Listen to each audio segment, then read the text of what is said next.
Hello mga ka-venture. So today pupunta tayo sa may Tanay. Tayo ay mag-car camping sa may Pika Heaven. So samahan nyo kami, ang aking family, para mag-camping tayo.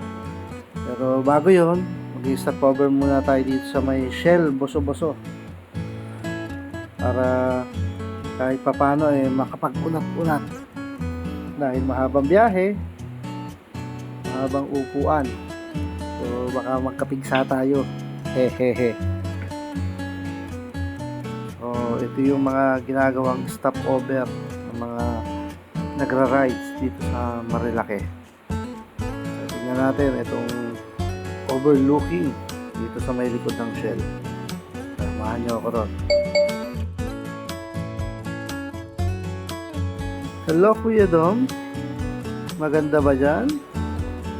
So yan yung view niya. So medyo mapag or baka may nagsisiga ng bahay. Hehehe. So tuloy na tayo. So ito na yung papasok ng pababa sa ilog. So marami na ritong mga camping site. So kailangan nyo na magbayad dito ng environmental fee. So ang environmental fee natin dito ay 50 pesos per car. So hindi siya per person.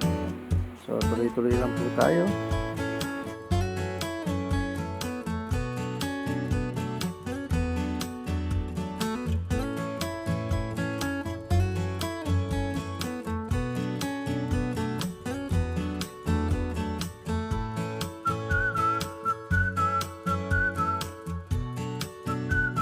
Saan nga pala dito ay sementado, and then meron ding part na rough road. So medyo mahaba-haba rin yung rough road at tingin ko kaya naman dito ng sedan kapag maaraw. Hindi ko lang sure kung kapag maulan, baka kasi mamaya maputik or baka malalim na, lalo na maraming pumupunta rito, mga naka 4x4. Pero as of now, so nakikita ko kaya naman kasi meron yung mga hatchback na pumupunta rito. So tara, samahan niyo pa kami. Pagkanan nyo nga pala dun sa may ilog, so meron dun naniningil kasi private road ito papasok sa Pika Heaven. So naniningil sila ng 100 pesos doon. Then pwede rin naman na bayaran nyo na pagpasok dito sa Pika Heaven. So ito yung pinaka gate nila. Meron kayong makikita dyan ng Pika Heaven Farm. Ayan, so pagdating namin wala yung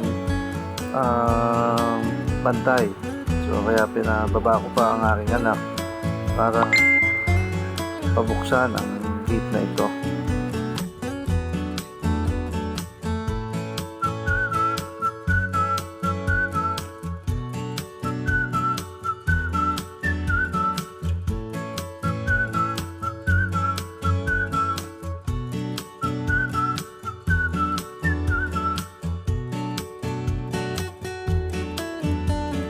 Ngayon naman ay magsiset-up tayo ng ating tent. So dito yung napili namin, medyo actually mainit sa lugar na to pag palubog na yung araw. So ngayon umaga pa kaya medyo malilim pa. Kasi dun sa may bandang Coconut, puno pa yung daming camper sa nandun. So puno ng sasakyan. So ito nga palang portion na to, yung area na to, ang likod na ito ay yung ilog na. Kaya napili rin namin itong lugar na to. Then malapit kami sa volleyball. Then kapag dito sa kaliwa, andyan na yung basketball court nila at yung archery. So ayan, hinila na ng aking anak. So madali lang itayo. Ang tent nga po na namin dito ay yung Village 6 from Nature Hike. Ayan. Ayan, so nakatayo na siya. So ilalagay na lang natin yung pang waterproofing mamaya. Hello baby! Ayan ang aking munting prinsesa na makulit. Ayan, papasok na kagad dyan. Gusto niya nang humiga doon sa loob ng aming tent kahit hindi pa tapos. Ayan, kinuha ng aking anak upuan para hindi makulit ang mga junakis natin dyan.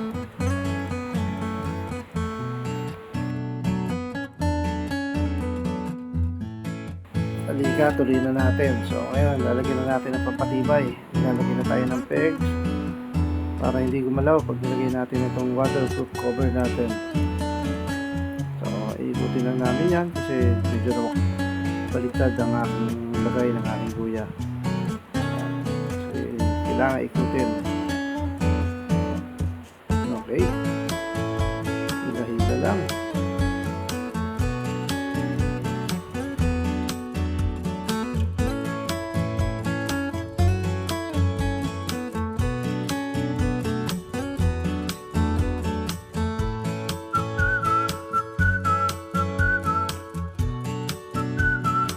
Medyo tumatagal ang pag-setup ng ating tent kasi ang kukulit ng ating mga Junaris na yan. Pasukan ng pasukan. Yan, tutulong daw sila. Gustong makipukpuk, gustong makilila. Yan, lalo na yan. Yung bata na yan, napakakulit ng Kuya Dom namin na yan. Siyempre, yan, tutulong na raw siya. Nakuha na naman ang kanyang mga ipupukpuk sa puwet. Kakulit ng bata na yan. Baka hindi na namin tumatapos sa kakulitan ng mga bata na yan. At ang kuya doy namin dyan, init na gusto ng maligo sa swimming pool. O nga pala, may swimming pool nga pala dito sa Pika Haven. Bukod sa may ilog, meron din silang swimming pool. Ayan na naman ang aming kuya doon, mangungulit na naman siya.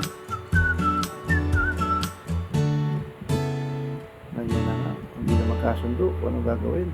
Ay mapedyo, ipapalo na raw sa ulo ko para matapos na ang tent. Hindi, matapos na ang buhay ko. Hehe, joke lang.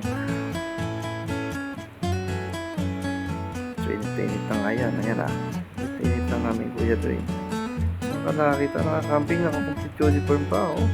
Nakasapatos, pantalon. Siyempre, hirap na hirap ako magpokpok. Hindi, hirap na hirap ako yung buko. Kasi, tumatama ang akin tiyan. Hehehehe.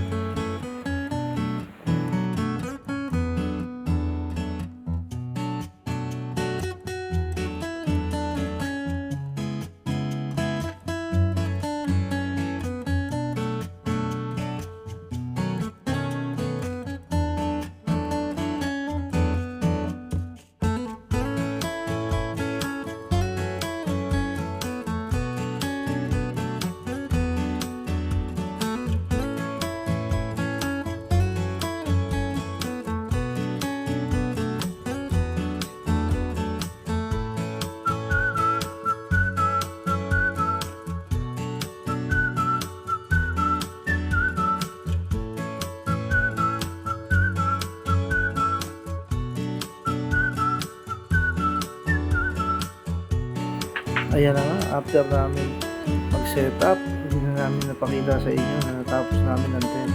So nagutom na ang bata sa pag-swimming niya. So ang ulam niya nga pala dyan ay ang kanyang favorite na chicken tinola. Ang paborito ng aming Kuya Dominic. At ang aming Kuya Dwayne, ang favorite, Jollibee Chicken. Walang kamatayang Jollibee Chicken. Kain lang. Ayan, katabi namin sa sakyan at yung isang makulit na bata, ayun, nagpapump ng aming airbed. Sleep na siya, sleep ng bata. Sleep na. So yun yung tent namin. So nakasilong muna kami dito sa may ilalim ng puno ng buko. So ayan yung mga kubo nila. Ayan yung volleyball. And then kapag pumunta kayo roon, dumiretso kayo, andun pa yung mga nagka-car camping. Ayan, medyo nabawasan na sila dyan. Ayan, ito naman yung archery. Ayan yung basketball court.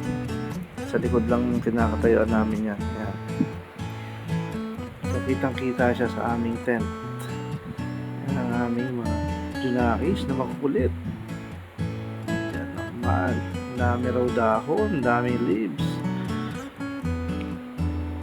Ang masasabi ko dito sa Pika Haven ay napakaganda niya.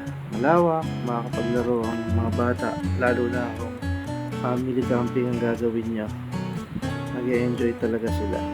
Siyempre, pati ang tatay mag-e-enjoy, lalo na kung hindi sumasakit ang tuhod. Hehehe. Hanggang dito na lang ang aming video na to. Kaya sana samahan nyo pa kami sa mga susunod naming family camping. Pa-like and share na rin po.